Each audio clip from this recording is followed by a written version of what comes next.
미국 ETF 수천 개가 넘잖아요. 그 광활한 세계를 보면 어디서부터 시작해야 할지 좀 막막하게 느껴질 때가 많죠. 그래서 오늘 저희 목표는요. 이 가이드를 딱 나침반 삼아서 그 복잡한 지도를 아주 명쾌하게 정리해 보는 겁니다. 당신의 투자 목표에 딱 맞는 최적의 ETF를 고를 수 있도록 핵심만 제대로 짚어드릴게요. 아마 이런 질문 한 번쯤은 해보셨을 거예요. S&P 500 ETF는 뭐 다 거기서 거기 아닌가? 혹은 요즘 AI가 그렇게 뜨겁다는데 대체 어떤 반도체 ETF를 사야 하는 거지? 오늘 바로 이 질문들에 대한 아주 실용적인 답을 저희와 함께 찾아가 보시죠. 맞아요.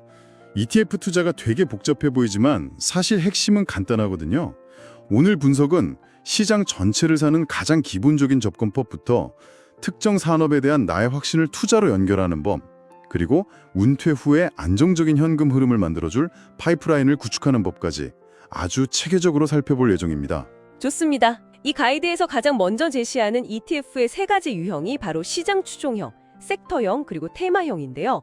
역시 시장 추종형 ETF가 가장 기본이고 많은 분들이 투자의 정석이라고 부르는 방식이죠. 네, 가장 안정적이면서 또 투자의 대가들이 항상 추천하는 방식이죠. 대표적으로 미국 대형주 500개를 모아놓은 S&P 500 지수를 추종하는 S&P-Y, VOO, IVV가 있고요. 기술주 중심의 나스닥 100 지수를 따르는 QQQ, 그리고 미국 전체 주식시장 약 4,000개 기업에 분산 투자하는 VTI 같은 것들이 있어요. 바로 여기서 첫 번째 흥미로운 지점이 나오는데요. 가이드에서 S&P 500을 추종하는 SPY, VOO, IVV를 비교하는데 운용 보수가 다르다는 거예요. SPY가 0.09%, VOO랑 IVV는 0.03%로 훨씬 저렴하죠. 언뜻 보면 그냥 더 싼 걸 사면 되는 거 아닌가 싶은데 왜 굳이 더 비싼 SPY가 여전히 거래량 1위를 차지하고 있는 걸까요? 뭔가 다른 이유가 있는 거겠죠? 그 0.06%의 차이 뒤에는 사실 ETF의 구조적인 비밀이 하나 숨어 있어요. S&P-Y는 가장 오래된 ETF고 유닛 인베스트먼트 트러스트라는 좀 옛날 구조로 만들어졌거든요. 이 구조 덕분에 하루에도 수백만 주를 사고 파는 기관 투자자들에게는 유동성이 엄청나게 풍부하다는 장점이 있죠. 그들에게는 그 미세한 수수료 차이보다 언제든 대규모 물량을 사고 팔 수 있는 유동성이 훨씬 더 중요한 거예요. 반면에 VOO나 IVV는 그 이후에 개인 장기 투자자들을 위해서 더 효율적이고 저렴한 구조로 설계된 뭐랄까 신형 모델인 셈이고요. 아하, 그러니까 SPY는 단기 트레이더들을 위한 고속도로 같은 거고 VOO나 IVV는 장기 여행자를 위한 연비 좋은 국도 같은 거군요. 아, 단순히 비싸다고 나쁜 게 아니라 각자 주인이 다른 상품이었네요. 정확합니다. 그래서 이 가이드에서도 명확히 이야기하죠. 당신이 만약 장기 투자자라면 그 작은 수수료 차이가 30년 뒤에는 복리의 마법으로 당신의 노후 계좌에 엄청난 차이를 만들어낼 거라고요. 알겠습니다. 그렇게 시장 전체라는 숲을 통째로 사는 게 시장 추종형이라면 때로는 숲 전체보다 특정 나무들이 더 빨리 자랄 거라고 확신할 때도 있잖아요. 앞으로는 헬스케어 산업이 유망할 거야. 뭐 이런 생각이요. 이게 바로 섹터형 ETF의 역할인 거죠. 맞아요. 미국 증시는 크게 기술, 헬스케어, 금융 이렇게 11개 섹터로 나뉘는데요. 섹터 ETF는 바로 그 특정 산업에만 집중적으로 투자하는 도구예요. 예를 들어 기술 섹터 대표는 XLK, 헬스케어는 XLV가 있죠. 이건 경제 사이클을 읽고 좀 더 전략적인 투자를 할 때 아주 유용합니다. 가령 금리 인하가 예상될 때는 미래 성장 가치가 중요한 기술주 섹터가 주목받고요. 또 경기가 둔화될 때는 필수 소비재나 헬스케어 섹터가 방어주 역할을 하죠. 시장의 흐름에 맞춰서 파도를 타는 그런 느낌이네요. 그리고 그 파도 중에서도 가장 짜릿하고 또 위험할 수 있는 파도, 바로 테마형 ETF가 있잖아요. AI, 클린에너지, 우주항공.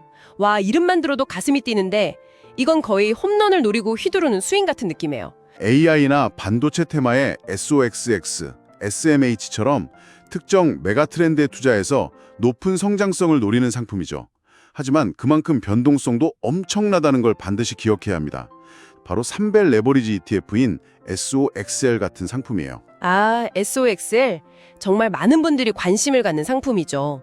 하루에 10% 오르면 30% 수익을 내니까요. 하지만 반대로 10% 내리면 30% 손실이죠.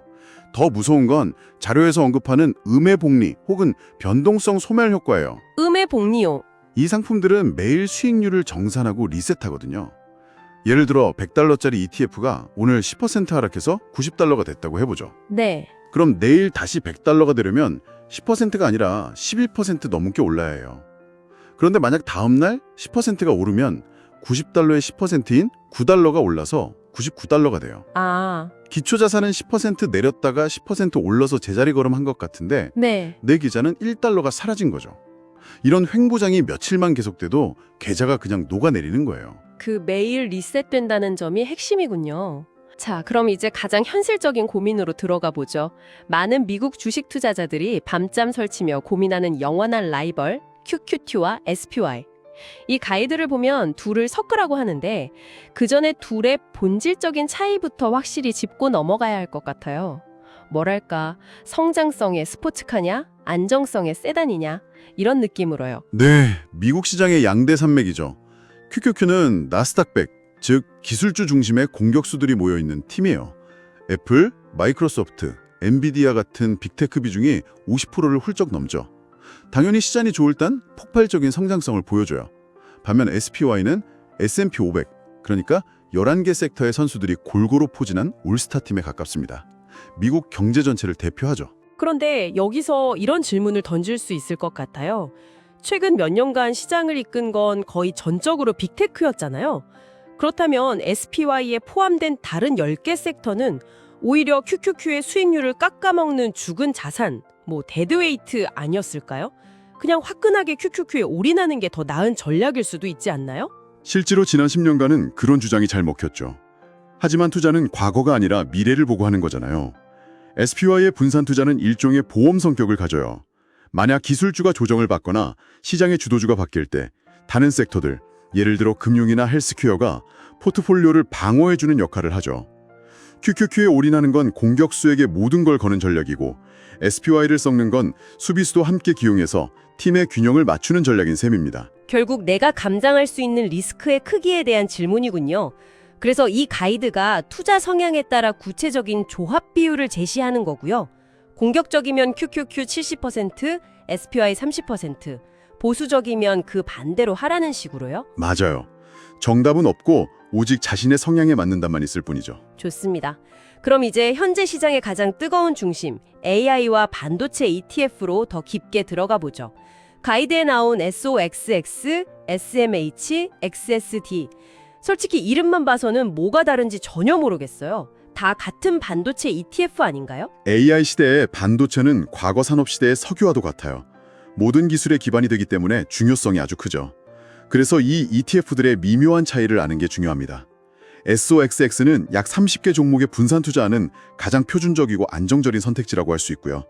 SMH는 그보다 종목 수가 적은 25개에 더 집중적으로 투자해서 조금 더 공격적이에요. 그런데 XSD는 동일 가중 방식이라고 나와 있어요. 그게 투자자에게 실질적으로 어떤 의미를 갖는 건가요? SOXX나 SMH는 시가총액이 큰 기업, 즉 엔비디아 같은 거인의 비중이 절대적이에요. 그래서 엔비디아 주가에 따라 ETF 전체가 좌지우지될 수 있죠. 반면 XSD는 담고 있는 모든 종목에 거의 똑같은 비중으로 투자해요. 이건 나는 엔비디아라는 챔피언 한 명에게만 걸지 않고 반도체 산업이라는 팀 전체의 성장을 믿겠다는 철학이 담겨 있는 거예요. 특정 대형주 쏠림이 부담스러운 투자자에게는 훌륭한 대안이 될 수 있습니다. 단순히 과거 수익률 차트만 보고 고를 게 아니라 그 안에 담긴 투자 철학을 보고 내 생각과 맞는 걸 골라야 한다는 거네요. 이건 정말 중요한 인사이트 같아요. 지금까지는 주가 상승, 즉 시세 차익에 대한 이야기를 주로 나눴는데요. 사실 많은 분들이 꿈꾸는 건 또 다른 세상이죠. 매달 내 통장에 따박따박 현금이 들어오는 즐거움. 특히 은퇴 자금을 준비하거나 제2의 월급을 만들고 싶다면 지금부터 다룰 배당 ETF의 세계에 주목하셔야 합니다. 맞아요. 주가 상승과 별개로 안정적인 현금 흐름을 확보할 수 있다는 건 엄청난 심리적 안정감을 주죠. 이 가이드에서는 배당 ETF를 크게 4가지 유형으로 나눠서 설명하고 있어요. 각자 성격이 아주 뚜렷해요. 첫째는 고배당 ETF예요. SCHD나 VYM이 대표적인데 이름 그대로 현재 배당률이 높은 종목들을 모아놓은 거예요. 지금 당장의 현금 흐름이 중요한 분들에게 적합하죠. 둘째는 배당 성장 ETF인 VIG나 DGRO예요. 이건 지금 배당률은 상대적으로 낮을 수 있지만 지난 수년간 배당금을 꾸준히 늘려온 성장성 있는 기업들에 투자합니다. 아, 그러니까 지금 당장 월 100만 원을 받는 것, 이게 고배당이고 지금은 월 50만 원으로 시작하지만 10년 뒤에는 월 200만 원이 될 가능성에 투자하는 것, 이게 배당 성장이군요. 젊은 투자자일수록 후자가 더 매력적일 수 있겠네요. 복리 효과를 극대화할 수 있으니까요. 세 번째는 매달 현금을 주는 월배당 ETF, JEPI나 QILD예요. 그런데 이 ETF들은 커버드 콜이라는 전략을 사용하는데 아주 쉬운 비유를 하나 들어볼게요. 당신이 아주 좋은 집을 한 채 가지고 있다고 생각해보세요. 이걸 팔 생각은 없는데 월세처럼 매달 현금을 받고 싶어요. 그래서 어떤 사람과 계약을 하는 거예요.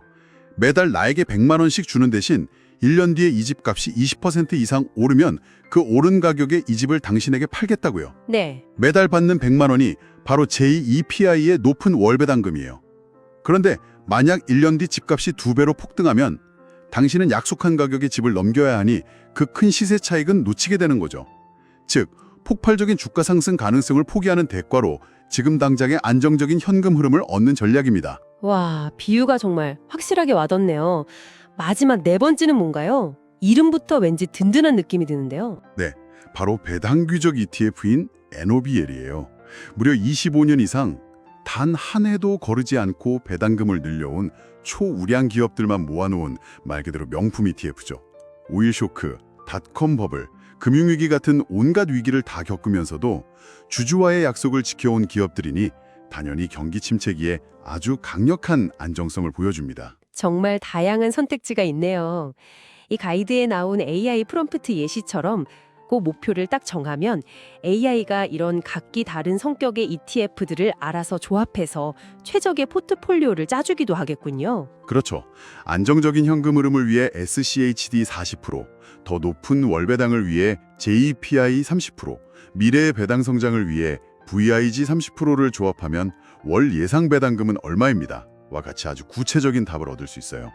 결국 내가 뭘 원하는지 명확히 아는 게 가장 중요하다는 거죠. 시장 전체를 사는 기본 전략부터 내 성향에 맞는 ETF 선택법, 그리고 안정적인 현금 흐름을 만드는 배당 포트폴리오까지 이 모든 걸 관통하는 핵심 메시지가 있는 것 같아요. 결국 성공적인 ETF 투자는 시장을 예측하는 기술이 아니라 나 자신을 이해하는 것에서 시작된다는 점 말이에요. 맞아요. 나의 목표, 그리고 가장 중요한 나의 위험 감수 능력. 이 질문들에 대한 답을 찾는 것이 최고의 ETF를 찾는 것보다 훨씬 더 중요해요. 오늘 저희가 함께 파헤쳐본 이 가이드가 그 답을 찾는 여정에 훌륭한 지도가 되었기를 바랍니다.